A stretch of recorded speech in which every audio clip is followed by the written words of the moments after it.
اعوذ باللہ من الشیطان الرجیم بسم اللہ الرحمن الرحیم۔ ناظرین، جو میرا آج کا ٹاپک ہے وہ ہے اولیاء کرام کی شانیں۔ آج آپ اولیاء کرام کی شانوں کے بارے میں سنیں گے۔ میرے پیارے پیارے ناظرین، اولیاء کرام بہت بلند رتبہ لوگ ہوتے ہیں۔ اللہ پاک ان کو بڑی بڑی شانیں عطا فرماتا ہے۔ پارہ 11 سورۃ یونس آیت نمبر 62، 63 اور 64 میں اللہ پاک فرماتا ہے، ترجمہ کنز العرفان: سن لو، بے شک اللہ کے ولیوں پر نہ کچھ خوف ہوگا نہ وہ غمگین ہوں گے، وہ جو ایمان لائے اور ڈرتے رہے۔ ان کے لیے دنیا کی زندگی میں اور آخرت میں خوشخبری ہے۔ اللہ کی باتیں بدلتی نہیں، یہی بڑی کامیابی ہے۔ مشہور مفسر قرآن مفتی احمد یار خان نعیمی رحمۃ اللہ علیہ اس آیت کریمہ کی تفسیر میں فرماتے ہیں، اے لوگو، کان کھول کر سن لو، آگاہ رہو۔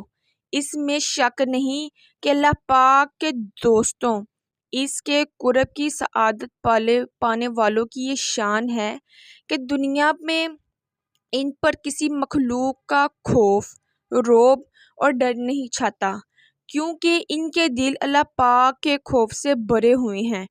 انہیں دنیا اور آخرت میں کوئی رنج و غم بھی نہیں ہے۔ اللہ پاک انہیں ان دونوں تکلیفوں سے محفوظ رکھتا ہے۔ یہ وہ لوگ ہیں جو سچے پکے مومن ہوتے ہیں۔ یہ ہر وقت متقی و پرہیزگار رہتے ہیں، نہ کوئی فرض، واجب یا سنت چھوڑتے ہیں، نہ کوئی ناجائز کام کرتے ہیں۔ ان کے لیے دنیا و آخرت میں خوشخبریاں ہیں۔ ان کی ولایت کی گواہی لوگوں کی زبان پر موجود ہے۔ ان کی طرف دل جھکتے ہیں اور مرتے وقت فرشتے انہیں جنتی ہونے کی خوشخبری دیتے ہیں۔ قیامت کے دن جنت میں داخلے کے وقت انہیں خوشخبریاں دی جائیں گی۔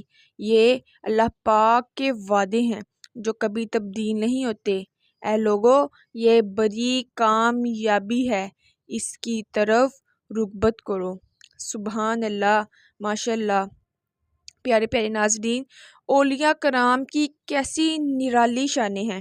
اللہ پاک انہیں دنیا میں بھی بلند مقامات عطا فرماتا ہے اور آخرت میں بھی انہیں بلند مقامات دیے جائیں گے۔ الحمدللہ، اولیاء کرام دنیا میں بھی سردار ہیں اور انشاءاللہ کریم آخرت میں بھی سردار ہوں گے۔ قرآن کریم میں اور بھی کئی مقامات پر اولیاء کرام کی شانیں بیان ہوئی ہیں، جیسے کہ پارہ 16 سورۃ مریم میں ارشاد ہوتا ہے، بے شک وہ جو ایمان لائے اور نیک اعمال کیے، عنقریب رحمان ان کے لیے محبت پیدا کر دے گا۔ سبحان اللہ۔ معلوم ہوا وہ لوگ جنہوں نے ایمان قبول کیا، ایمان کے بلند ترین مقام پر تک پہنچے، ساری زندگی ان کا ایمان، ان کا عقیدہ ہر عیب سے، ہر کمی سے پاک رہا۔ وہ ایمان کے لحاظ سے بھی کامل ہوئے، عقیدے کے لحاظ سے بھی کامل ہوئے، پھر اس کے ساتھ ساتھ انہوں نے نیک اعمال بھی خوب کیے۔ انہوں نے اپنی پوری زندگی اللہ پاک کی بندگی میں گزاری۔ ان کی یہ شان ہے کہ اللہ پاک خود بھی ان سے محبت فرماتا ہے اور ساتھ ہی ساتھ لوگوں کے دلوں میں بھی ان کی محبت رکھ دی جاتی ہے۔ حدیث پاک کی مشہور کتاب مسلم شریف میں حدیث پاک ہے، ہمارے آقا مکی مدنی مصطفیٰ صلی اللہ علیہ وآلہ وسلم نے فرمایا، جب اللہ پاک کسی بندے سے محبت فرماتا ہے تو حضرت جبرائیل علیہ السلام کو حکم دیتا ہے، انی احب فلانا فاحبہ، یعنی اے جبریل، میں فلاں بندے سے محبت کرتا ہوں تو بھی اس سے محبت کرو۔ پس حضرت جبرائیل اس بندے سے محبت کرنے لگتے ہیں۔ پھر یہ محبتوں کا سلسلہ یہیں پر رکتا نہیں ہے، بلکہ پھر آسمان میں اعلان کر دیا جاتا ہے، اے آسمان والو، بے شک اللہ پاک فلاں سے محبت فرماتا ہے تم بھی اس سے محبت کرو۔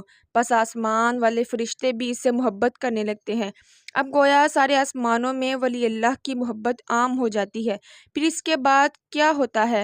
حدیث پاک میں ہے، پھر زمین میں اس بندے کی مقبولیت رکھ دی جاتی ہے، یعنی لوگوں کے دل اس کی طرف مائل کر دیے جاتے ہیں۔ سبحان اللہ، یہ ہے اولیاء کرام کی نرالی شان۔ یہ اللہ پاک کے وہ خوش نصیب بندے ہیں کہ جن سے اللہ پاک بھی محبت فرماتا ہے۔ حضرت جبرائیل علیہ السلام بھی محبت کرتے ہیں اور سارے فرشتے ان سے محبت کرتے ہیں، پھر ان کی محبت لوگوں کے دلوں میں ڈال دی جاتی ہے۔ سبحان اللہ۔